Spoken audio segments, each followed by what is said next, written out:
ہے. آج دنیا میں لوگ دعویٰ ضرور کر سکتا ہے, بہت ساری باتیں کر سکتا ہے, لیکن محبت رسول کے آئینے میں ڈوب کر جب تک عبادت نہیں کرے گا, عبادت تو قبول کے لیے محبت کے پیمانے میں کتاب لکھنے والوں نے لکھا, نبی کی یاد اگر نماز میں آ جائے تو نماز نہیں ہوگی. کیسے لکھ دیا سنو, یہ شامیانہ لگا ہے, مرکری لگی ہے, مولانا جیلانی کو یہاں کے لوگوں نے ساری ذمہ داری دے دی, تو شورا کو دعوت دینی ہے, خطبہ کو دعوت دینی ہے, سارا کام یہ کر رہے ہیں. سب لوگ یہ کہتے ہیں مولانا جیلانی نے فلاں کو بلایا, فلاں کو بلایا, ہر مہینے میں ان کو یاد کیا جا رہا ہے, نماز میں ہاتھ اٹھائی جا رہی ہے, اور یہاں نیت باندھا جا رہا ہے, ثنا پڑھی جا رہی ہے, سورت فاتحہ پڑھا جا رہا ہے, سورت ملائی جا رہی ہے, رکوع میں جا رہے ہیں, سجدے میں جا رہے ہیں, اور تم کہتے ہو کہ نبی کی یاد آئے تو یہ نماز نہیں ہوگی. کیسے ہاتھ اٹھایا جائے گا؟ تو ہاتھ اٹھانے کا طریقہ کس نے بتایا؟ نبی نے بتایا. فاتحہ پڑھنے کا طریقہ کس نے بتایا؟ نبی نے بتایا. سورت ملانے کا طریقہ کس نے بتایا؟ نبی نے بتایا. معلوم ہوا نماز شروع ہو گئی ہے نبی کی یاد سے, ختم ہو گئی ہے نبی کی یاد سے. نعرہ تکبیر, نعرہ رسالہ, فیضان پیر مجید, سرکار تاج العارفین, نعرہ تکبیر, نعرہ رسالہ. نماز مکمل ہوتی ہے نبی کی یاد سے. وہ نماز نہیں ہے جس میں نبی کی یاد نہیں آئے, بلکہ نماز مکمل ہوتی ہے نبی کی یاد سے. شروع سے لے کر آخر تک نبی کو یاد کرنا ہوگا تو نماز قبولیت کا درجہ ہے. حج کر رہے ہیں تو حج قبول ہے. حج بیت اللہ کے بعد مدینہ طیبہ کی حاضری دے رہے ہیں. کیوں دے رہے ہیں؟ کچھ لوگ تو کہتے ہیں کہ مسجد کی نیت سے چلے جاؤ. مدینہ طیبہ میں عمرہ کرنے کے لیے گیا, بغل میں ایک صاحب بیٹھے ہوئے تھے, وہ کسی کو سمجھا رہے تھے کہ مدینے میں جانا تم جو ہے روضے رسول کی نیت سے مت جانا. مسجد نبوی شریف کے میں نے کہا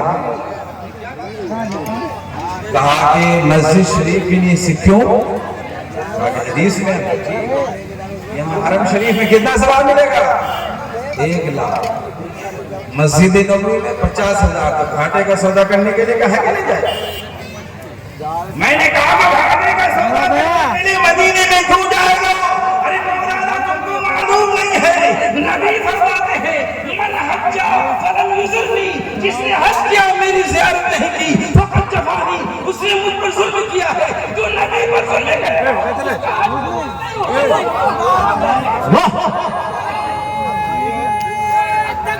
اللہ اکبر, یا رسول اللہ, زندہ باد, زندہ باد, زندہ باد, زندہ باد. اللہ اکبر, یا رسول اللہ. کہا کہ مولانا لوگ جا رہے ہیں یہاں مکہ المکرمہ میں زندگی گزارے ہیں, دیوانگی کے عالم میں طواف کعبہ کیا ہے, حجر اسود کو بوسہ دیا ہے, بابا کعبہ کو چوما ہے. نبی کی چوکھٹ میں اس لیے جا رہے ہیں کہ نبی کی بارگاہ میں جا کر کے کہیں گے کہ مکہ المکرمہ نے جتنی عبادتیں کی ہے, اے رب قدیم اس نبی کے صدقے تو فیل میں قبول کر لے. بغیر نبی سے تمہاری عبادت قبول نہیں ہوگی. قرآن خود کہتا ہے تم پریشان ہو جاؤ تو نبی کی چوکھٹ, اور تم کہتے ہو کہ جانا نہیں ہے, کیوں گھاٹے کا سودا کرنے کے لیے جائے گا؟ ارے مکہ المکرمہ میں 1 نیکی کرو گے 1 لاکھ ثواب ملے گا, 1 گناہ کرو گے 1 لاکھ گناہ لکھا جائے گا. لیکن مدینہ طیبہ میں چلو 1 نیکی کر رہے تو 50,000 ثواب مل رہا ہے. گناہ کر رہے ہو, ایک میدان میں ہو, ہر جگہ لکھ رہے ہو کہ نبی کو علم نہیں ہے. حبیب یمنی مکہ المکرمہ کی سرزمین میں آ رہا ہے, واقعہ لمبا ہے, مختصر میں ذہن لے رہے ہیں. مکہ المکرمہ میں آ کر نبی کی بارگاہ میں پہنچا اور فرمایا یا رسول اللہ. حبیب یمنی کہتے یا رسول اللہ آپ کا کوئی معجزہ دیکھنا چاہتا ہوں. حبیب یمنی سے نبی فرماتے ہیں کیا تم نے معلوم نہیں ہے, تم نے ایسا واقعہ فلاں جگہ نہیں کیا؟ پوری داستان کو سنایا. بہرحال حبیب یمنی کلمہ پڑھ لیا. اپنے گھر سے جب چلا تھا تو اپنی ایک معذور بہن کو رکھ کر کے آیا تھا, جو ہاتھ نہیں ہے, پیر نہیں ہے, گونگی اپاہج ہے. نبی نے فرمایا آ کر کے دروازہ کھولتی اور پڑھتی ہے لا الہ الا اللہ محمد رسول اللہ. بیٹی یہ کلمہ تو نے کہاں سے پا لیا ہے؟ کہا کہ رات میں بستر میں لیٹی ہوئی تھی, سیاہ زلف والا, چہرے پہ نور, میرے پاس تشریف لائے. فرمایا کہ تیرے باپ کو مکہ المکرمہ کی سرزمین میں داخل اسلام کر رہا ہوں, لا الہ الا اللہ محمد رسول اللہ پڑھا رہا ہوں. بیٹی تو بھی اٹھ جا اور پڑھ لے لا الہ الا اللہ. پڑھایا, وہ لڑکی کلمہ پڑھ لیتی ہے, سارا اجر مکمل اچھا ہوتا. تم کہتے ہو کہ علم غیب نہیں ہے. میدان بدر میں جب کفار گرفتار کر لیے گئے, کسی نے کہا اسے قتل کر دیا جائے, کسی نے کہا کہ فدیہ لے کر کے چھوڑ دیا جائے. نبی نے اسی رائے کو حضرت سیدنا صدیق اکبر رضی اللہ تعالیٰ عنہ کی رائے کو پسند کیا اور سب لوگ فدیہ دے رہے ہیں, رہائی دے رہے ہیں. جب حضرت عباس کی باری آئی تو آپ نے فرمایا کہ چچا جان آپ بھی فدیہ دے کر رہائی حاصل کر لیں. حضرت عباس فرماتے ہیں میرے پاس تو کچھ نہیں. آقا مسکراتے ہیں. نبی فرماتے ہیں کہ اپنی بیوی ام الفضل کو آپ نے وہ چاندی کا ہار جو دیا تھا, جو کہا تھا کہ اس کو پوشیدہ مقام میں چھپا دینا, اور آپ کہتے ہیں کہ میرے پاس کچھ نہیں ہے, 400 میل کی دوری ہے. نبی دیکھ رہے ہیں کہ عباس گھر سے چلے تو کون سامان کہاں کس کو دیا ہے, کون سامان کہاں حوالہ کر رہا ہے, اور آج تم کہتے ہیں کہ نبی کے علم غیب نہیں ہے. تم اپنی آنکھ کے پردے کی سلائی کو توڑ دو, اس کا علاج کرا لو, تمہیں نظر آئے گا. محبت کے پیمانے میں دیکھو گے تو سب کچھ نظر آئے گا, محبت سے ہٹ کے دیکھو گے تو کچھ نہیں نظر آئے گا. اللہم صلی اللہ سیدنا بارک وسلم صلاۃ والسلام علیک یا رسول اللہ, صلاۃ والسلام علیک یا حبیب اللہ. محترم حضرات, نبی دو عالم سے جب تک رشتہ مضبوط اور مستحکم نہیں ہوگا ہماری زندگی کامیاب نہیں ہو سکتی ہے, کیونکہ کامیابی کے لیے رشتے کو نبی سے مضبوط اور مستحکم کر دینا ہوگا. اس پیمانے پر جیسے میدان جہاد کی تیاری ہو رہی ہے, نبی کریم کی بارگاہ میں لوگ نام لکھا رہے ہیں. اتنے میں مدینے کی ایک عورت آتی ہے اپنے 2.5 سال کے بچے کو لے کر کے, اور وہ آ کے کہتی کہ میرے شوہر فلاں میدان میں شہید ہو گئے, میرا جو بچہ تھا وہ بھی شہید ہو گیا یا رسول اللہ, اور وہ تو میدان جہاد میں جانے کی اجازت نہیں ہے, لیکن یہ 2.5 سالہ بچہ ہے, اسے آپ میدان جہاد کے لیے قبول فرما لیں. نبی فرماتے ہیں اس 2.5 سال کے بچے کو لے کر میں کیا کروں گا؟ میدان جنگ میں تلوار سے لڑائی لڑی جاتی ہے, تیر اور برچھی اٹھانا پڑتا ہے, تیر و کمان چلانا پڑتا ہے, بھالا لے کے چلنا پڑتا ہے. وہ عورت عشق میں ڈوب کر جواب دیتی ہے, وہ کہتی ہے یا رسول اللہ یہ تو تیر نہیں چلا پائے گا, تلوار نہیں چلا پائے گا, البتہ ایک کام آ جائے گا. جب آپ میدان کارزار میں موجود ہوں گے, ظالموں کے تیر آپ کی طرف آ رہے ہوں گے, تو اس بچے کو آپ ڈھال بنا لیجئے گا, سارا تیر اس بچے کے بدن میں پیوست ہو جائے گا, آپ کے بدن میں لگنے نہیں دیا جائے گا, اسی میں میری محنت قبول ہو جائے گی. اللہ کے رسول فرماتے ہیں یہ عورت جنتی ہے, جنت کا پیغام دیا جا رہا ہے, بشارت دے رہے ہیں, کیوں کہ محبت رسول میں بولا تھا.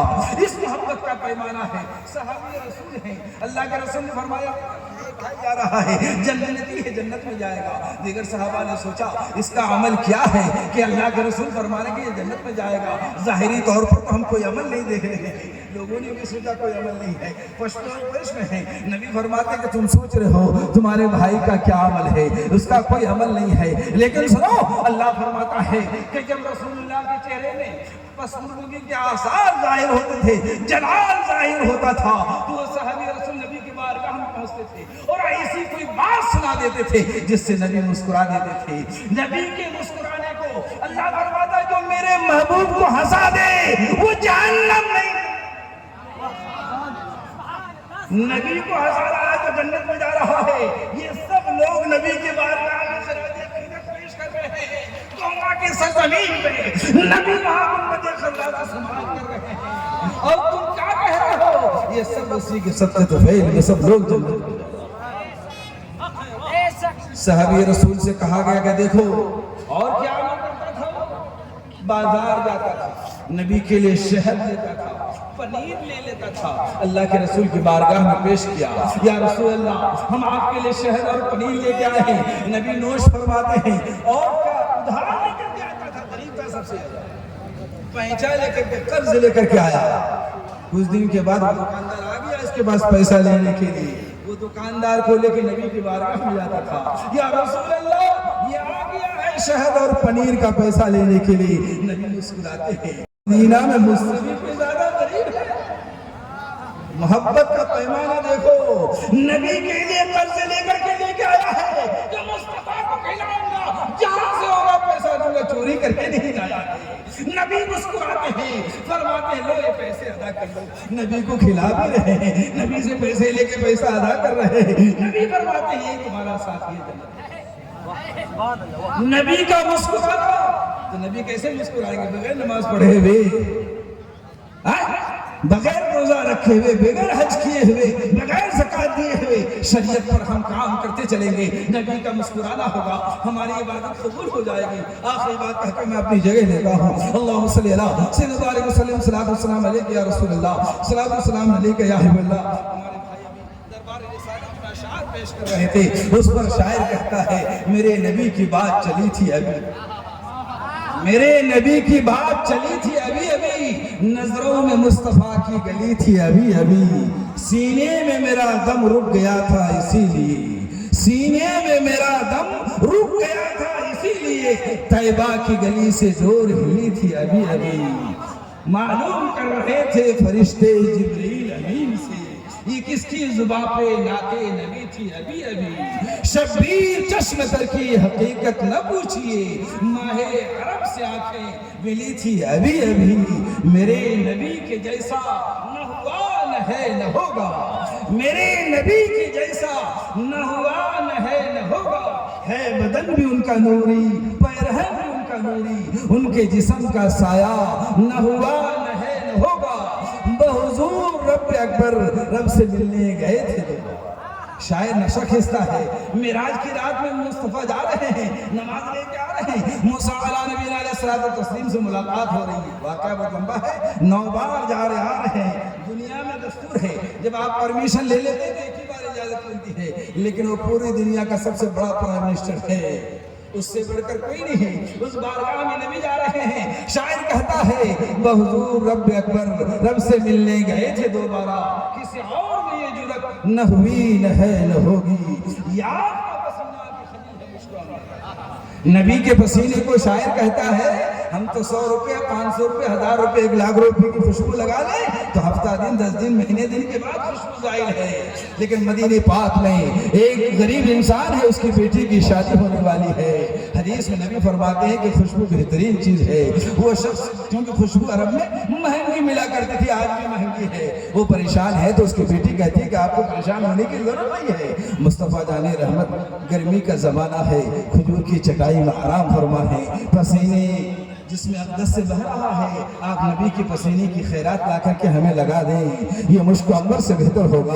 وہ شخص چلا گیا، نبی کی بارگاہ میں پہنچتا ہے، یا رسول اللہ آپ کی پسینے کی خیرات چاہیے۔ مصطفیٰ نے فرمایا وہ کریم ابن کریم ہیں، سخی ابن سخی ہیں، وما صلی اللہ کا اللہ رحمت للعالمین ہے۔ نبی فرماتا ہے جتنا لینا ہے لے لو، اس بارگاہ میں کسی چیز کی کمی نہیں ہے۔ نبی کے پسینے کو لا کر اپنی لڑکی کے بدن میں مل دیا ہے۔ تاریخ اسلام میں آیا ہے کہ 1 نہیں 2 نہیں مسلسل 7 کچھ تک خوشبودار بچہ پیدا ہوا ہے۔ آج تم کہتے ہو کہ نبی ہمارے طرح ہے، ہم 1 لاکھ روپے کی عطر لگا دیں تو 2 گھنٹے 1 گھنٹے کے بعد 1 مہینے کے بعد خوشبو ختم ہے، وہاں پشت در پشت بچہ خوشبودار پیدا ہوا ہے۔ جس کو شاعر نے کہا یہ آپ کا پسینہ کے خجل ہے مشک و عنبر، کسی عطر میں ایسی نزہت نہ ہوئی نہ ہے نہ ہوگی، یہ آپ کے پسینے کا عالم ہے۔ تو نبی سے محبت سب سے محمد ہے متاع عالم ایجاد سے پیارا، پدر مادر برادر مال و جان اولاد سے پیارا، سب سے آگے نبی کی محبت کرنی ہے۔ جس طرح شاہجہاں نے اپنی بیوی سے محبت کی اور بیوی کی محبت کی خاطر تاج محل بنا لیا، لیکن بنایا تو کیا ہے؟ ایمان کا معیار دیکھو شاہجہاں کا۔ جب ایران آگرہ کی سرزمین میں ایران سے شیعہ مناظر آ گئے، اہل سنت کے مناظر کے ساتھ بحث و مباحثہ ہوا اور اس کے بعد شیعہ عالم نے گستاخی کی تو شاہجہاں اپنے دربار میں کھڑے ہو گئے، فرمایا کہ اس کو آگرہ کے قلعے کے سامنے تخت دار پہ چڑھا دیا جائے۔ نور جہاں نے کیا کہا تھا؟ سرتاج رک جائیے، بیوی سے تو بہت محبت ہے، سرتاج رک جائیے۔ تو شاہجہاں نے کہا تھا خبردار بیگم اب مجھے نہیں روک سکتے ہو، تمہاری محبت کے خاطر تاج محل ضرور بنایا ہوں، لیکن اب ایمان کا سودا ہو رہا ہے اور تیری محبت کے لیے میں ایمان کا سودا نہیں کر سکتا، یہاں ایمان نہیں دے سکتا۔ ہم نے تو سماجت کرتی رہی، لیکن آگرہ کے قلعے کے سامنے عبد الرحمن تستری کو تخت دار پہ چڑھا دیا۔ وہ شاہجہاں نے کہا تیری محبت کو اٹھا کے ادھر پھینک دوں گا، لیکن نبی کی محبت کو اپنے دل میں پیوست کر لوں گا، کیونکہ نبی سے بڑھ کر کچھ نہیں ہے، نبی ہے تو سب کچھ ہے، نبی کے بارگاہ میں نماز پڑھنا ہے تو سب کچھ ہے۔ کیوں؟ حضرت ابو بکر صدیق سے پہلے ابو جہل مصطفیٰ جان رحمت کی بارگاہ میں پہنچا اور فرمانے پہنچنے کے بعد گستاخی کرتے ہوئے کہا، اے اللہ کے رسول، ہم نے آپ کے جیسا کالا کلوٹا انسان دنیا میں نہیں دیکھا۔ نبی فرماتے ہیں تم نے سچ کہا۔ صحابہ متغیر تھے، پریشان تھے، اتنے میں یار غار کو خبر ہو جاتی ہے۔ حضرت صدیق اکبر رضی اللہ تعالیٰ عنہ دوڑتے ہوئے آتے ہیں، یا رسول اللہ، میں نے آپ کے جیسا نور والا چہرہ، روشن چہرہ کبھی کائنات میں نہیں دیکھا۔ اللہ کے رسول فرماتے صدقت صدیق تم نے سچ کہا۔ صحابہ فرماتے یا رسول اللہ، ابو جہل نے آپ کے چہرے کو کالا کہا، اس کو بھی آپ نے سچ کہا، یہ آپ کو گورے کہے تو آپ نے اس کو بھی سچ کہا۔ نبی فرماتے ہیں، نبی کا جواب سنو۔ مصطفیٰ جان رحمت فرماتے ہیں، ارے میرا چہرہ آئینہ ہے، آئینے میں جو دیکھتا ہے اس کو اپنی شکل نظر آتی ہے۔ ابو جہل کا دل کالا تھا، چہرہ کالا تھا، سراپا کالا تھا، آئینے مصطفیٰ میں ابو جہل کو نظر آیا تھا، ان کو اپنی تصویر نظر آئی تھی۔ میں ہوں نہیں کائنات کا نظام بدل سکتا ہے، نبی کی زبان سے نکلی ہوئی بات کبھی غلط نہیں ہو سکتی ہے۔ ابو بکر خود گورے ہیں، چہرہ نور علی نور ہے۔ ابو بکر نے آئینے مصطفیٰ میں دیکھا ہے، ان کو اپنی شکل نظر آئی ہے، آئینے کی بات آ جاتی ہے، محبت رسول کے پیمانے کی بات آ جاتی ہے۔ ایک صحابی رسول آئے، مصطفیٰ جان رحمت سے کہا، یا رسول اللہ، 14 سال عمر ہے، اس عمر میں نے نہیں دیکھا کہ مسجد نبوی کیسے، آپ کا چہرہ کیسا ہے، دونوں آنکھ میں روشنی نہیں ہے۔ صحابی کا اختیار دیکھو، جانتے ہیں کہ مصطفیٰ کے بارگاہ سے آنکھیں بھی مل جائے۔ نبی نے دعا فرمائی، صحابہ آمین کہتے ہیں، چہرے میں ہاتھ ملنا تھا کہ اس صحابی رسول کی آنکھوں میں روشنی آ گئی، جی بھر کے مصطفیٰ جان رحمت کی چہرے کی زیارت کر لیا۔ پھر فرمایا، یا رسول اللہ، اب پھر دعا کر دیجئے جیسے ہم نابینا تھے ویسے ہی ہو جائے۔ حضرت عمر فاروق رضی اللہ عنہ فرماتے ہیں، ارے آنکھوں کے لیے تو 10 لاکھ 5 لاکھ روپے لوگ خرچ کر دیتے ہیں، نبی کے بارگاہ سے فری میں آنکھیں ملی ہے، کیوں لوٹاتے ہو؟ وہ بزد تھا، یا رسول اللہ آپ دعا فرما دیجئے۔ نبی دعا فرما رہے ہیں، صحابہ نے آمین کہا، چہرے میں آنکھ پھرنا تھا، پھر اسی کے لیے نابینا ہو گیا۔ نبی کے دربار سے اٹھا، تھوڑی دور گیا، ایک پتھر کے ٹکڑے میں ٹھوکر لگتی ہے، وہ گر جاتا ہے، المدد المدد کو پکارتا ہے۔ حضرت عمر فاروق اعظم رضی اللہ عنہ فرماتے ہیں، کوئی بھی مدد کے لیے نہیں جائے گا۔ مصطفیٰ جان رحمت نے آنکھیں دی تھی، اگر آنکھیں رہتی تو ٹھوکر نہیں لگتی، لیکن عشق میں ڈوب کر عاشق رسول سے جواب سنو۔ وہ جواب دے رہا ہے، اے عمر میرے قریب آ جاؤ، میری عمر 24 سال ہے، میں نے نہیں دیکھا کہ سورج کیسے نکلتا ہے، چاند کیسے، رات کیسی ہے، دنیا والے کیسے ہیں، لوگ کیسے چلتے پھرتے ہیں، مسجد نبوی کے ممبر و محراب کیسے ہیں، مصطفیٰ جان رحمت کا چہرہ کیسا ہے۔ جب آنکھیں میری تو جی بھر کے نبی دو عالم کا چہرے جی بھر کے زیارت کر لی۔ نفس نے آواز دیا، دنیا میں رکھو گے آنکھوں کو، دنیا میں رہو گے، کس کس کے جوان کی زیارت کرو گے، کس کس کے چہرے کی زیارت کرو گے؟ بہتر ہے کہ آنکھیں لوٹا لو، تاکہ کل قیامت کے میدان میں اللہ تعالیٰ پوچھے گا، دنیا میں گیا تو کیا دیکھا تھا؟ تو فخر کے ساتھ کہو گے، دنیا میں گیا تو مصطفیٰ کو دیکھا، قبر میں آیا تو مصطفیٰ کو دیکھا، میدان محشر میں بھی مصطفیٰ کو دیکھا، اجالی رات ہوگی، میدان قبا ہوگا، زبان شوق پر یا مصطفیٰ ہوگا۔ میں سو جاؤں یا مصطفیٰ کہتے کہتے، میں سو جاؤں یا مصطفیٰ کہتے کہتے، کھلے قبر میں آنکھیں صلی علی نبی علی کہتے کہتے۔ محترم حضرات، باتیں بہت ہو گئی، استغفر اللہ ربی من کل ذنب واتوب الیہ، لا الہ الا اللہ محمد رسول اللہ، وآخر دعوانا ان الحمد للہ رب العالمین۔ السلام علیکم ورحمۃ اللہ وبرکاتہ۔